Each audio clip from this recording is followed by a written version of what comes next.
Welcome back to ABC 7 at 6. I'm Ashley Rodriguez. And I'm Bob Harprick, and Estella are off tonight. If you are just joining us, before we get to the Lizbeth Garrett trial, which a lot of you were talking about, an arrest in a different El Paso cold case, one that has gone unsolved for almost half a century. And it's all thanks to the victim's granddaughter she never even met. We get the new information tonight with ABC 7's Darren Hunt. Darren?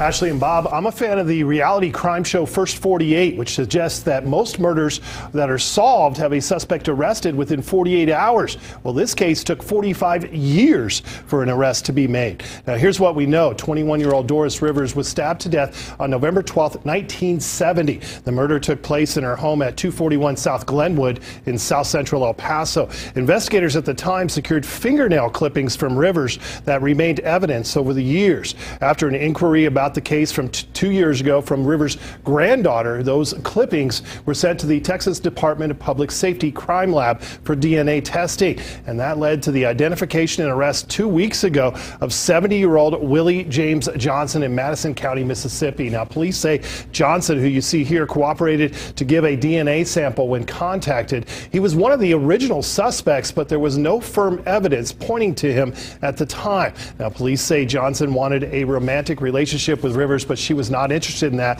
This is the apartment complex in South Central El Paso near Fox Plaza where her body was discovered by relatives. According to newspaper articles from the downtown library, Rivers, who worked at the Farrah manufacturing plant, was found partially disrobed, stabbed twice in the neck and once in the back. The broken blade of the butcher knife was still in her back. Now, detectives say the key was that the evidence was properly collected and stored.